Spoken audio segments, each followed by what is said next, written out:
Subscribe करें और bell दबाएं ताकि कोई खबर रह न जाए।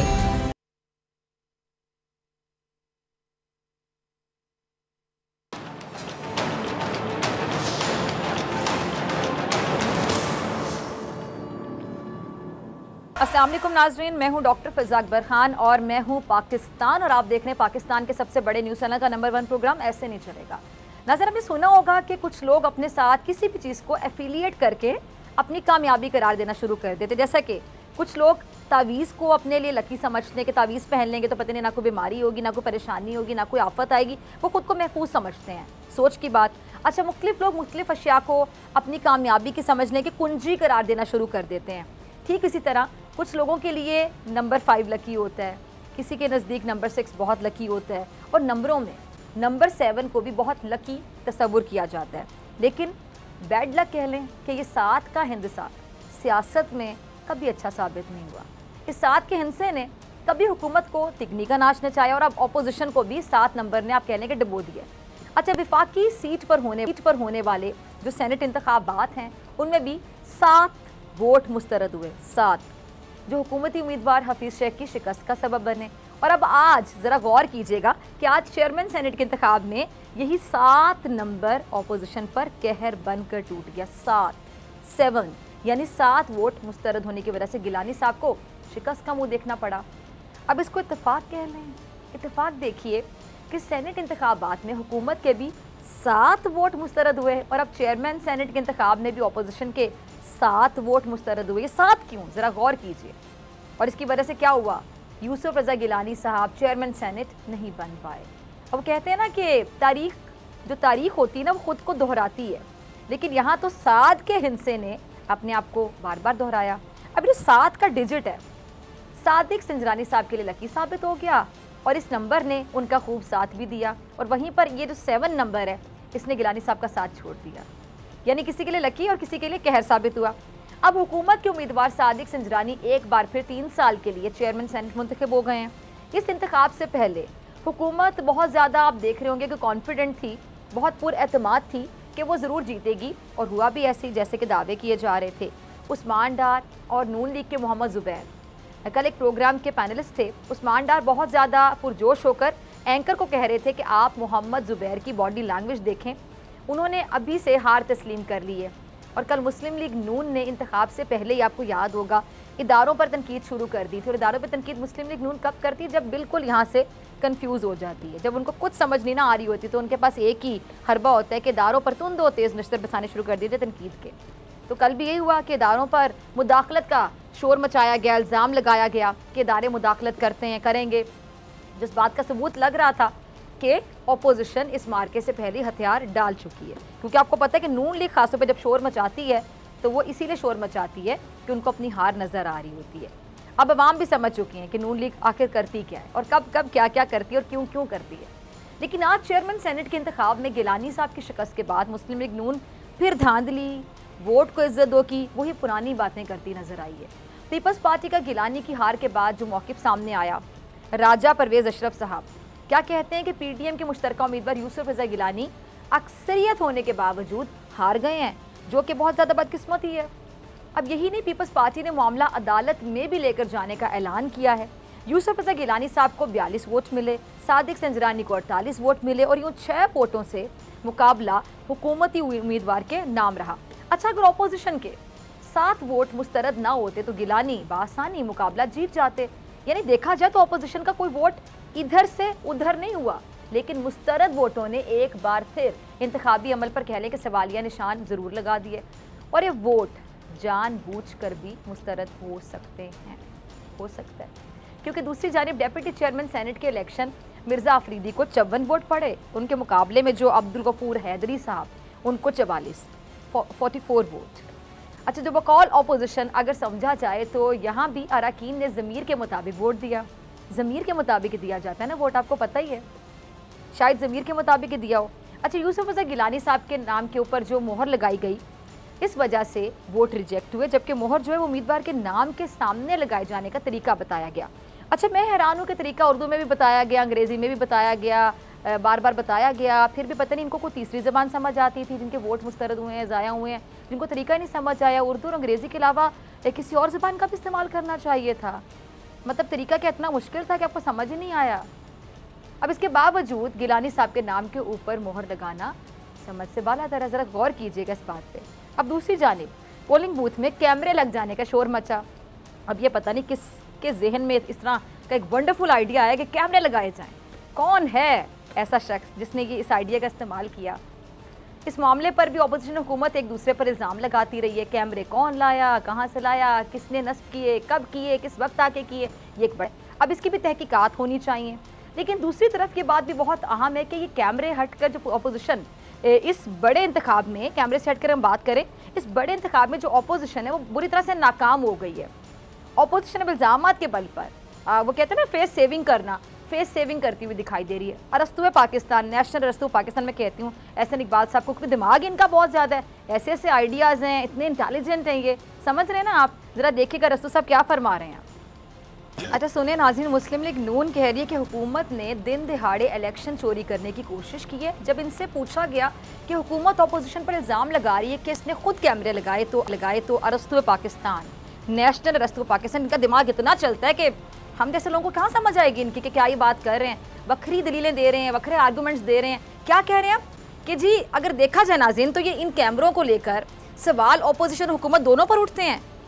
ये एक अगर मतलब हुकूमत ने कैमरे लगाने थे, चलिए एक सेकंड के लिए मान लेते हैं कि अगर हुकूमत ने ही कैमरे लगाने थे तो फिर सेनेट के इंतखाबात के दौरान ये प्लान उनके जहन में क्यों नहीं आया, आइडिया क्यों नहीं आया, इस पर अमल क्यों नहीं किया गया? तब भी कर लिया जाता। अब मैं ये नहीं कह रही कि हुकूमत का कोई कसूर नहीं हो सकता, तहकीकात होंगी, फिर सामने आएगा कि आखिर एक हरकत की किसने। लेकिन इस बात को भी हम रद्द नहीं कर सकते कि अपोजिशन जो पहले चेयरमैन सेनेट के इंतखाब पर बाकायदा आप समझ लें कि गैर यकीनी सूरत हाल का शिकार थी, तो हो सकता है ना कि वो अपना शक दूर करना चाहती हो और कैमरे इसलिए लगाए हों ताकि अपना अरकान को पकड़ा जा सके, उन पर नज़र रखी जा सके। लेकिन सवाल ये है कि अगर कैमरे खुद लगाए थे तो फिर उन्हें खुद बेनकाब क्यों किया? ये बड़ा सवाल है कि अगर खुद लगाए थे तो खुद ही एक्सपोज क्यों किया?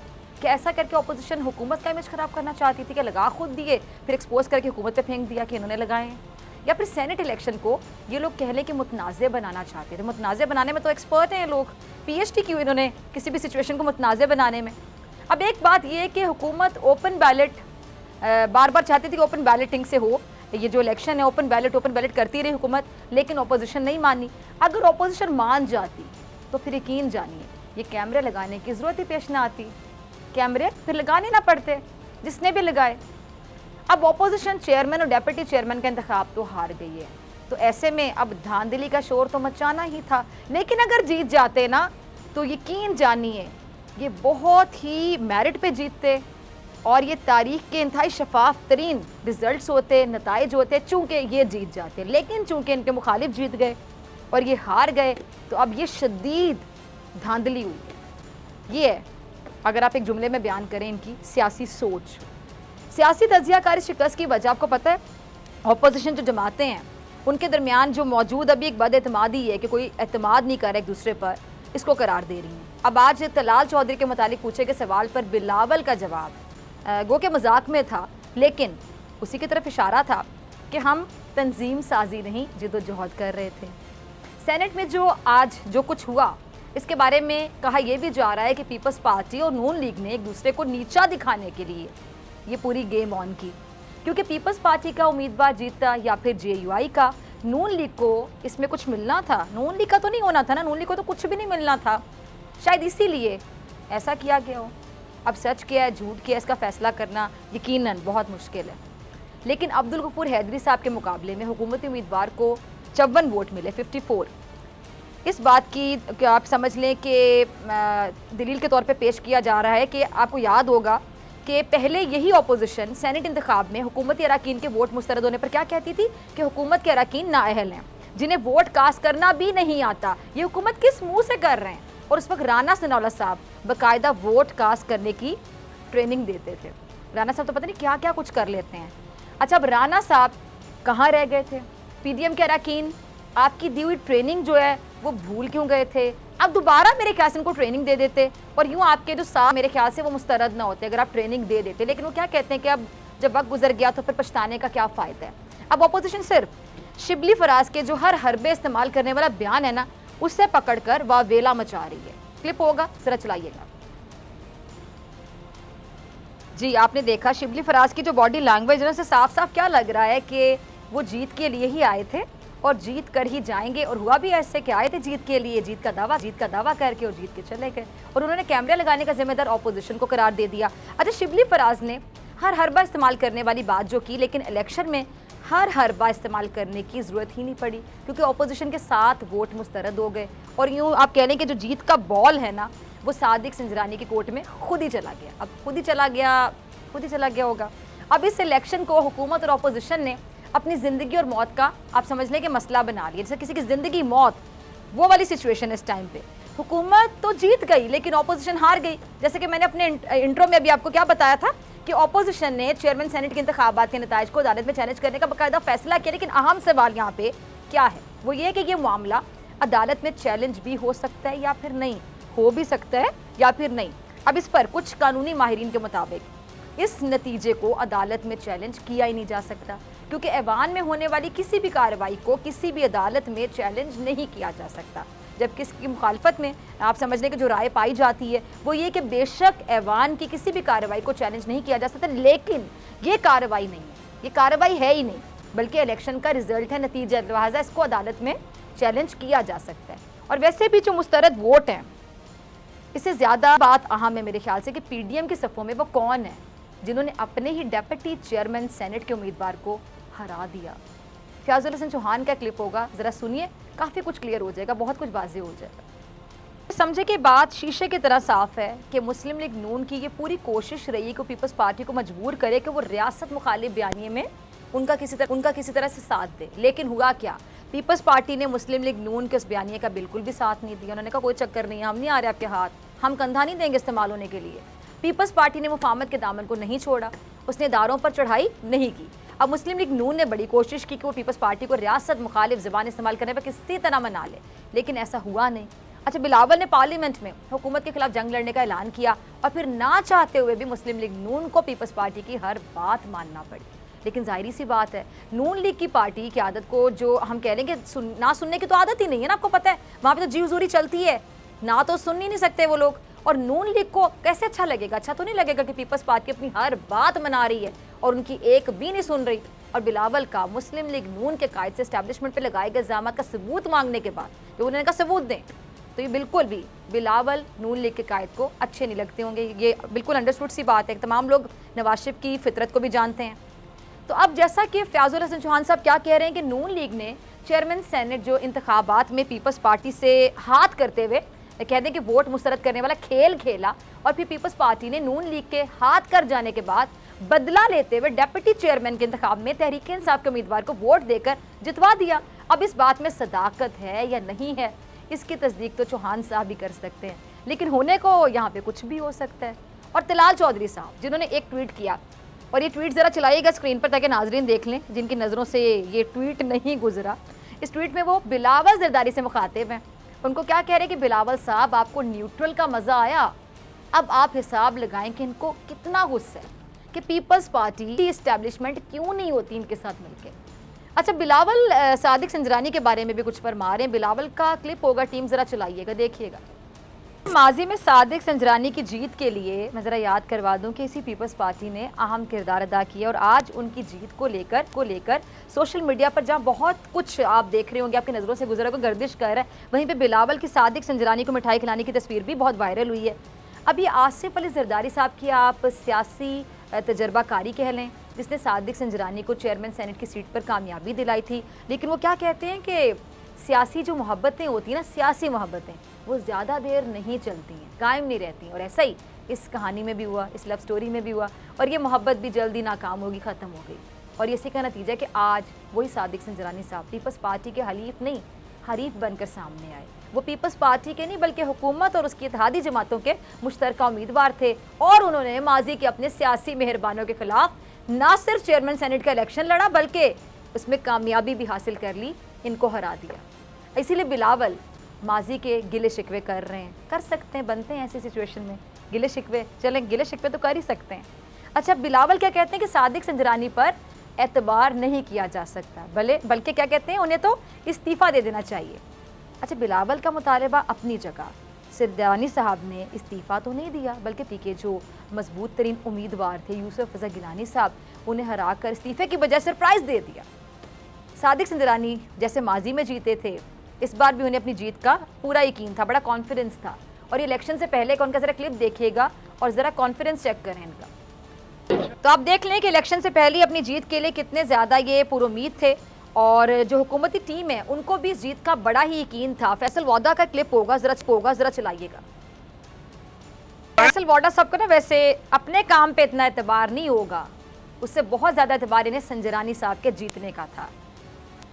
और अगर एतबार नहीं तो जिसकी भी अगर हम बात करें, तमाम सियासी जमातों की मैं बात करूं, अगर इनको किसी चीज़ पे एतबार नहीं है ना, तो सिर्फ़ और सिर्फ इंतखाबी एतबार नहीं है। इंतखाबी अमल को मेरे ख्याल से शफाफ बनाना नागुज़ीर है। और इमरान खान साहब ये बार बार कहते रहे हैं, लेकिन उनकी बात पर अपोजिशन ने तवज्जो नहीं दी, ध्यान नहीं दिया। और अब हार के बाद शायद सोचना चाहिए इन्हें, क्योंकि अब ऐसे नहीं चलेगा। मिलते हैं ब्रेक के बाद।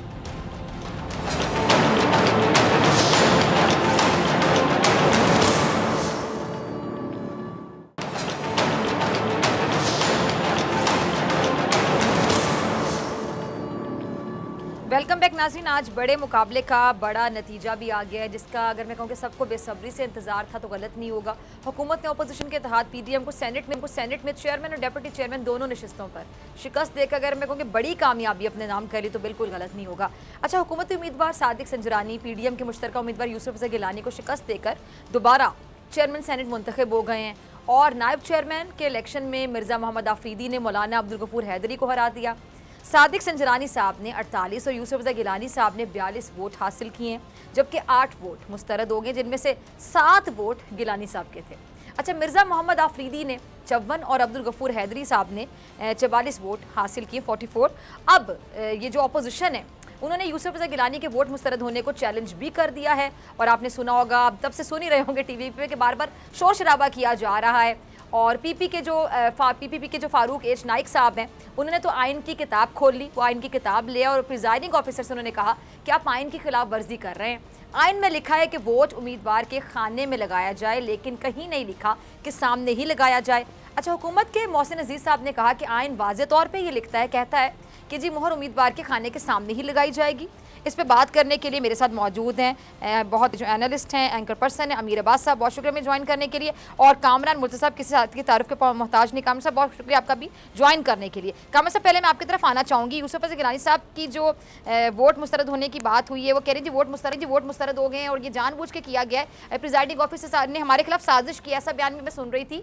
तो ये किस किस्म की साजिश आपको दिखाई देती है? और ये जो अब्दुल गफूर हैदरी साहब है, उनकी बारी क्या हो गया? यानी अपोजिशन का दिन बुरा चल रहा था आज? देखिए, दोनों मामलात में फ़र्क है। हैदरी साहब के उसमें बिल्कुल हम एक्सेप्ट करते हैं, कम से कम मैं एक्सेप्ट करता हूँ, मैं उनका पोलिंग एजेंट था, उसमें वाज़ेह फ़र्क है। ठीक है जी, जो और उसमें कोई वोट जो है ना, कोई एम्बिग्विटी नहीं है।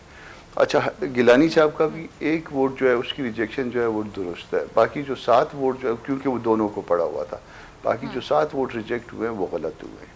वो 7 वोट उनके अकाउंट में जाते थे, वो 42 + 7 होते थे, 49 इनके वोट बनते हैं और 48 जो है वो जिनको उन्होंने चेयरमैन संजरानी साहब के लिए जो डिक्लेयर किया है वो उनकी 48 बनते हैं। तो ये लीगल पोजीशन यही है, बाकी कोई माने या ना माने वो उसकी मर्जी है, मगर जो हमारी समझ के मुताबिक लीगल पोजीशन है वो उनकी यही बनती है।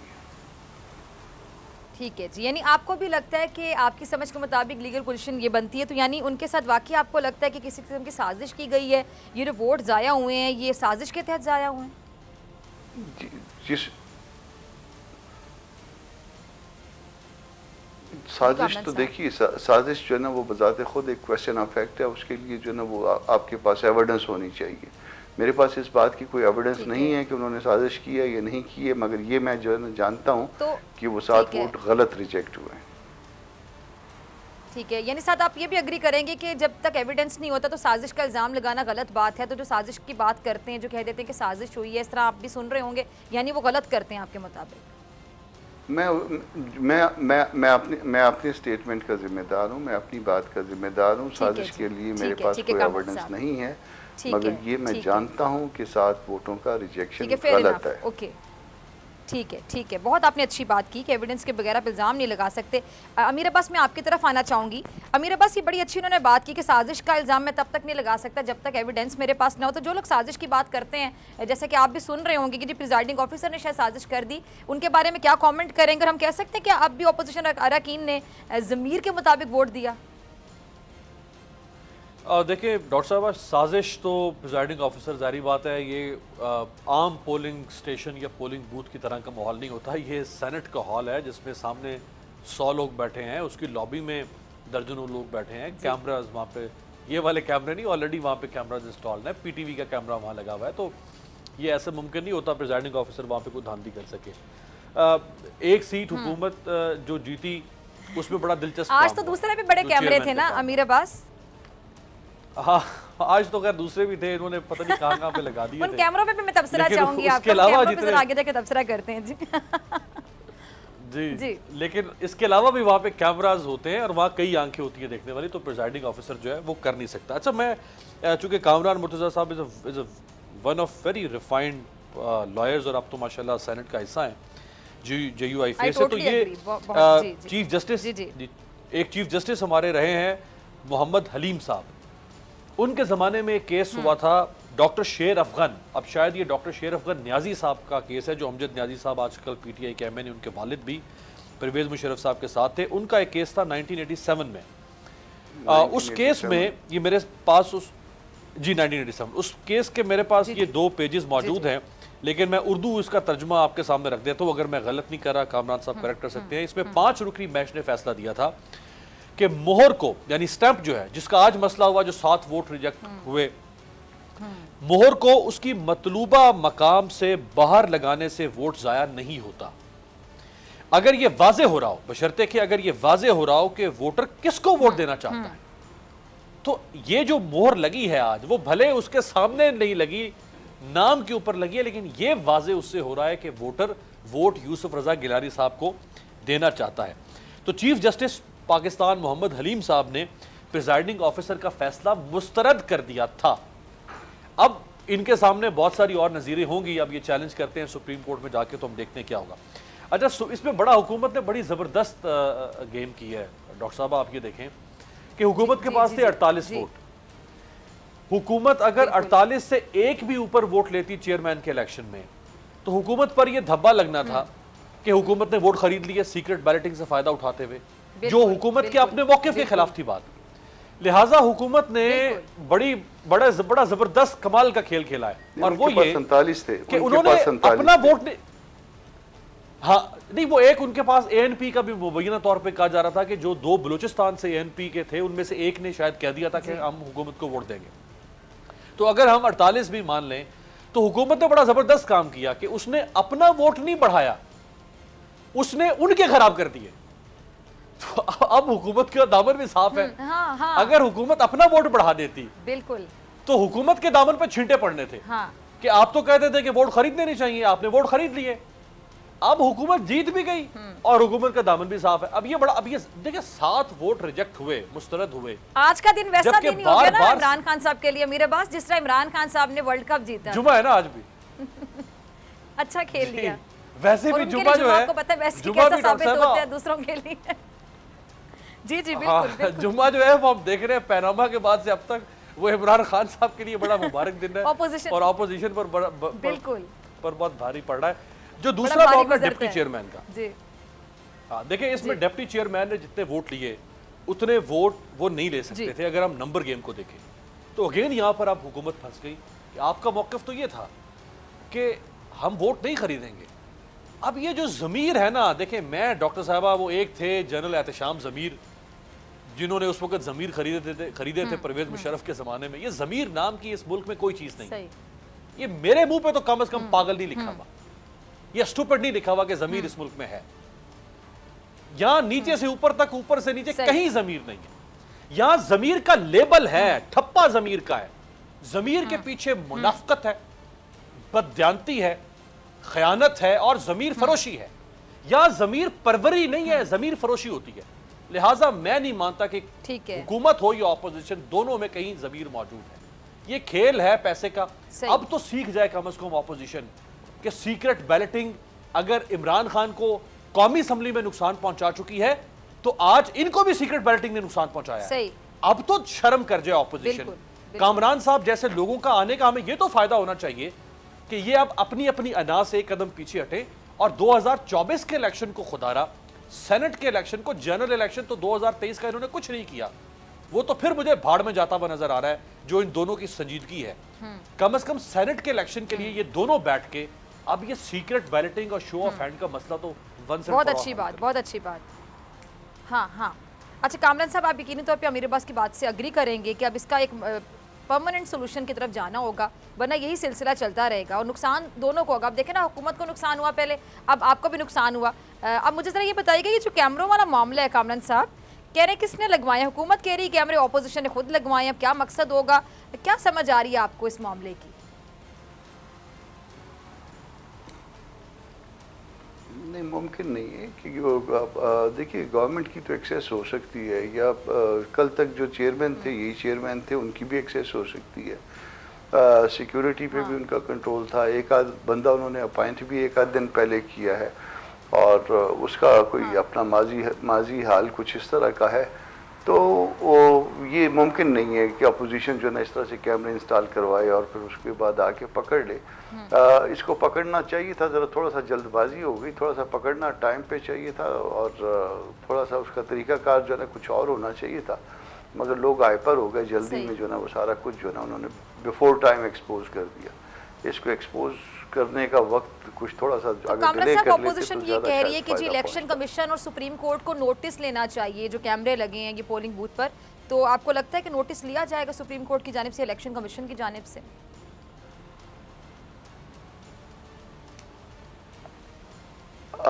देखिए, अब इसमें तो ये विदिन हाउस अगर जो कुछ भी हुआ है, अगर इस पे क्या नोटिस लेंगे, अब जब उसके बाद चेयरमैन दूसरे चेयरमैन जो है ना वो संजरानी साहब भी आ गए हैं और भले इस पे इंक्वायरी का कह दें कि जी इंक्वायरी करेंगे, ये करेंगे, वो करेंगे। नहीं देखिए कामरान साहब, आपने बड़े प्यारे अंदाज से बोला कि जब चेयरमैन है वो आगे तो बात ही खत्म, लेकिन कामरान साहब एक अहम मामला है ना, ताकि पता तो चले ना, वहाँ पे वैसे भी तो कैमराज है ना मेरे पास, वैसे भी तो पता चल सकता है कि किसने ये हरकत की। जो दूसरे कैमराज हैं उसमें नहीं आ गया होगा कि कौन जाके ये हरकत करके आया है। अगर हुकूमत की तरफ से की गई है तो फिर क्या वो कैमराज बंद हो गए होंगे?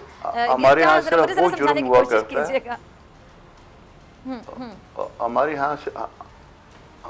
हमारे यहाँ सिर्फ वो जुर्म हुआ करता है जो दूसरे करते हैं, जो मैं करता हूँ वो जो ना वो देखी हुआ करती है।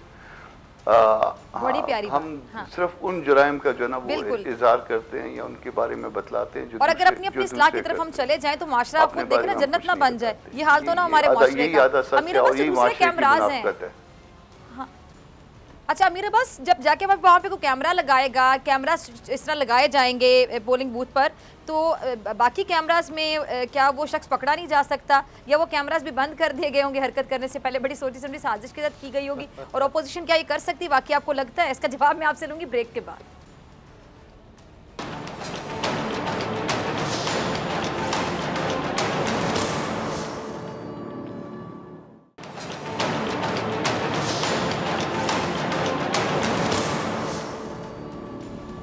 वेलकम बैक नाज़रीन, कामरान मुर्तज़ा साहब मेरे साथ मौजूद हैं और अमीर अब्बास साहब, दोनों को दोबारा शुक्रिया ज्वाइन करने के लिए। अमीर अब्बास, मैंने आपके लिए एक सवाल छोड़ा था, छोटी मोटी जगहों पे आजकल कैमरे लगे होते हैं, कोई चोरी करता है, कोई ऐसी हरकत करता है, कोई लड़ाई हो जाती है तो फुटेज निकाल ली जाती है। अब इतनी बड़ी जगह पे कोई तो कैमराज होंगे जहाँ से पकड़ा जा सके कि ये हरकत किसने की, और इतना ये आला आइडिया आया कैसे किसी के ज़हन में, ज़रा ये भी बताइएगा। वो दाग देलवी साहब का शेर है ना कि खूब पर्दा है कि चिलमन से लगे बैठे हैं, साफ छुपते भी नहीं, सामने आते भी नहीं। तो ये जिसने भी वारदात की है बड़े कमाल तरीके से वारदात की है कि उसने कहाँ जाके देखे आपने, उसने वो कैब बच्चों वाली हरकत ये कैमरे वो टांगता फिर रहा है जगह जगह पे।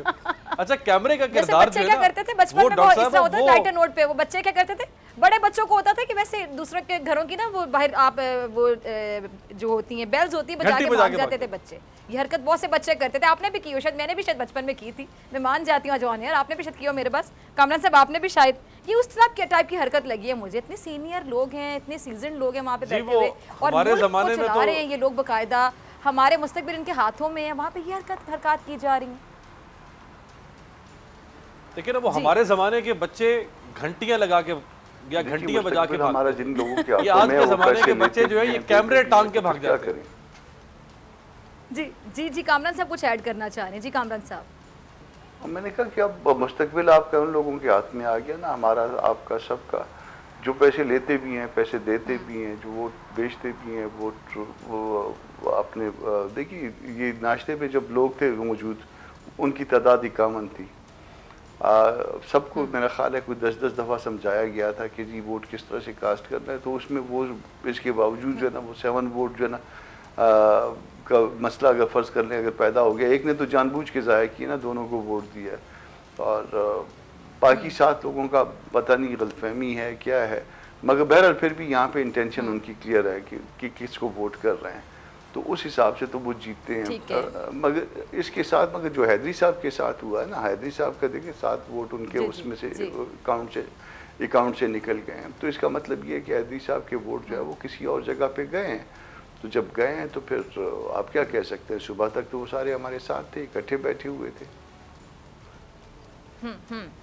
तो अमीर बस अब इस बात को देखते हुए मेरे ख्याल से हुकूमत को, ऑपोजिशन को, ठीक है बिल्कुल, हुकूमत ऑपोजिशन दोनों को क्या मिल बैठ के अब ये नहीं सोचना चाहिए कि इससे वाकई नुकसान तो दोनों का हुआ ना, जो सीक्रेट बैलेटिंग के सिलसिले को वाकई ख़त्म हो जाना चाहिए, ताकि ज़मीर बराए फ़रोख्त, तो ये जो मंडी लग जाती है, किस किस का ज़मीर कितने में बिक रहा है, क्या रेट लग रहा है, बाकायदा मंडी लग जाती है, ये सिलसिला कैसे बंद होगा? आपको क्या लगता है आगे जाके क्या आप देखते हैं, यही चलता रहेगा हमारे मुल्क में?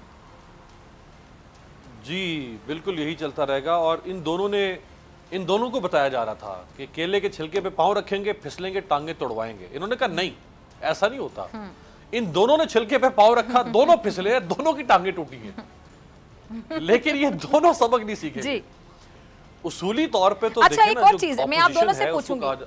जी जी जी अमीर, आप खत्म कीजिए। जी अच्छा, मेरे पास देखिए प्रिजाइडिंग ऑफिसर ने जो वोट कास्ट करने का तरीका है वो पहले बताया है, उर्दू में बताया है, अंग्रेजी में बताया है कि वोट कास्ट कैसे करना है, सबको पहले गाइड कर दिया गया था प्रिजाइडिंग ऑफिसर की जानिब से।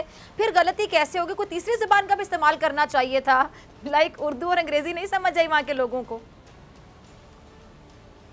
देखिए असल में गलती आपको किसने क्या गलती हुई है ना, गलती तो हुई नहीं है ना, ये तो जानबूझ के हुआ है, आप जबरदस्ती वो गलती के खाते में डाल रही है, ये दानिस्ता तौर पे किया गया है, ये गलती नहीं हो सकती है। इसमें देखे सेनेट का जो जनरल इलेक्शन है ना, वो तो 5 साल के बाद होता है, उसका तरीकाकार शायद कोई भूल जाए कि वोट कैसे कास्ट करना है, ये तो हर 3 साल के बाद होता है।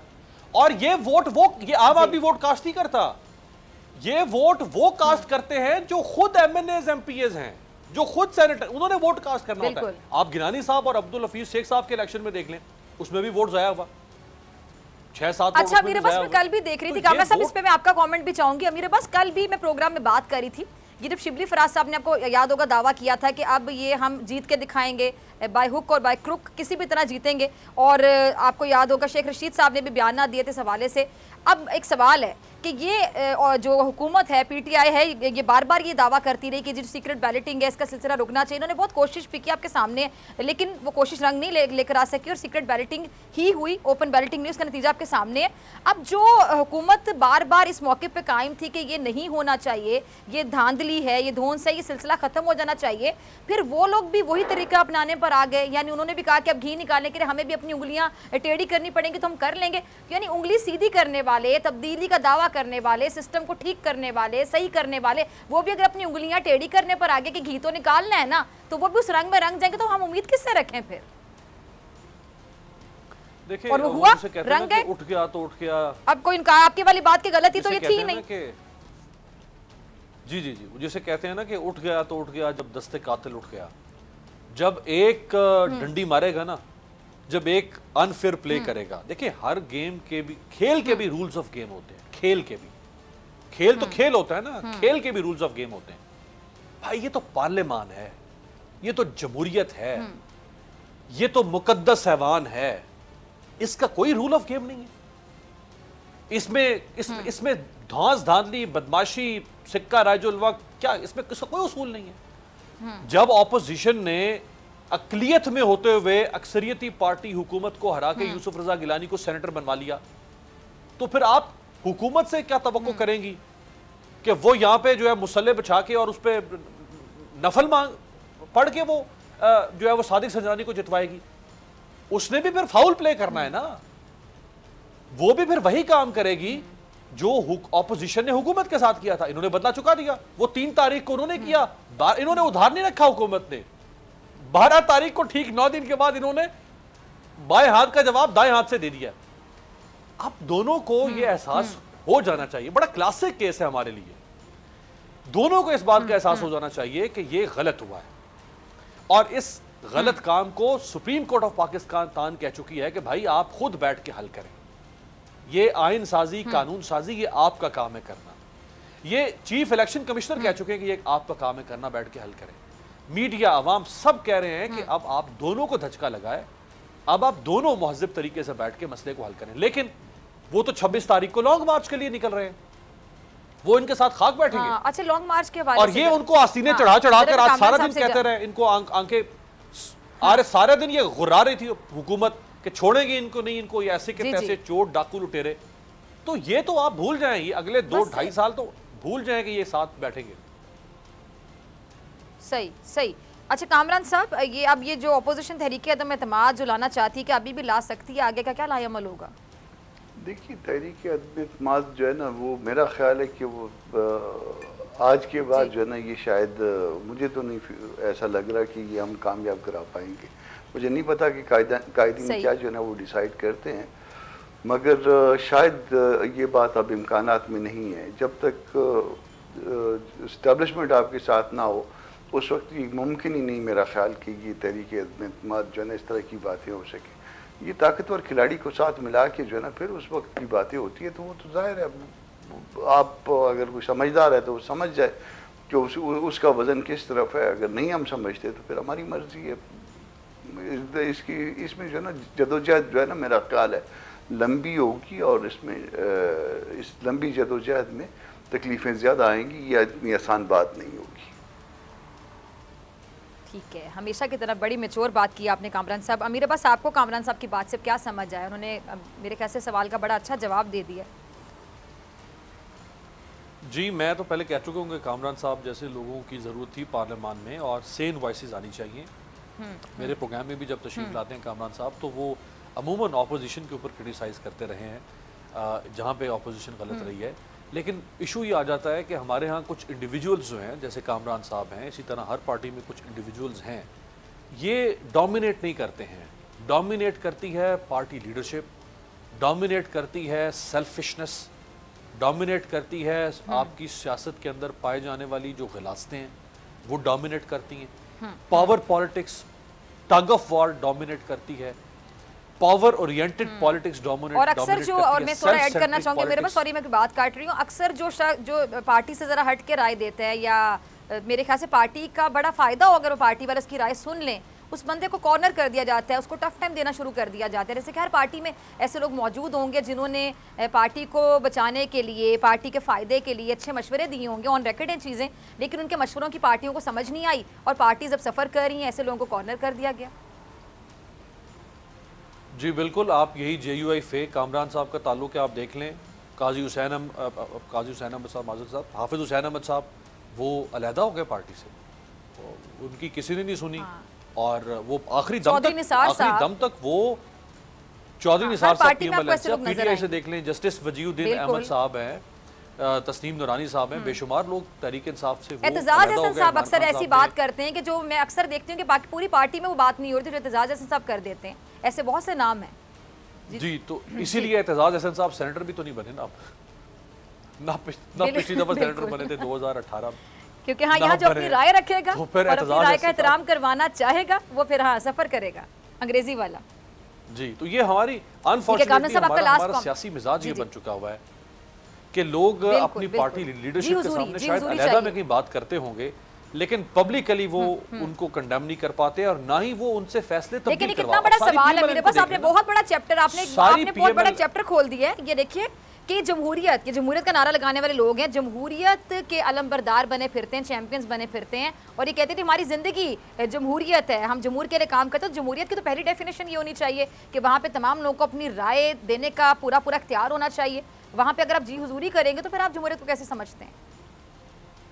आप देख लेना, ये फैसल वाडा साहब की टिकट पे, अबड़ो साहब की टिकट पे पीटीआई में इख्तलाफ था, लेकिन इमरान खान साहब ने डंडा उठा के वो बच्चों को जिस तरह आप सर्जनिश करते हैं, इमरान खान साहब ने कहा खामोश चुप, सारे दुबक के बैठ गए, कोई नहीं बोला।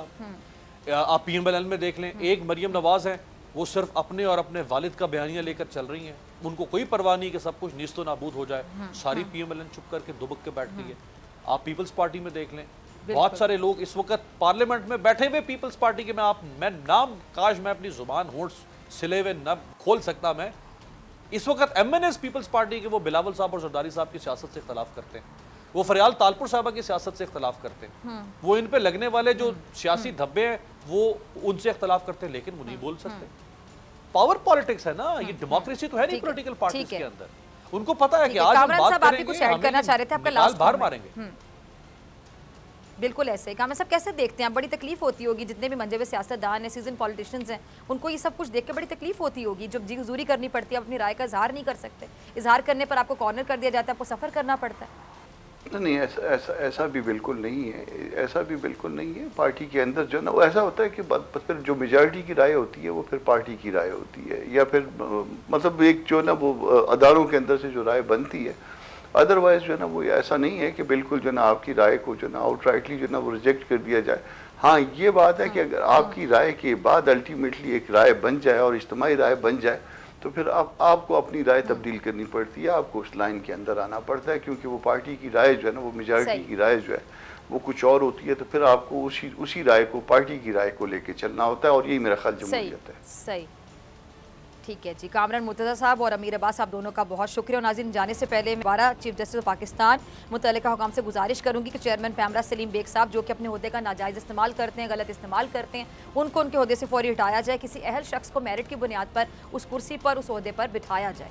इसी के साथ डॉक्टर फ़िज़ा अकबर खान को दीजिए इजाज़त। आपसे मुलाकात होगी इंशाल्लाह पीर के रोज़, सेम टाइम सेम चैनल। अगर ज़िंदगी ने वफ़ा की, दुआओं में याद रखिएगा, अपने अपने प्यारों का बहुत ख्याल रखिएगा। अल्लाह के बाद।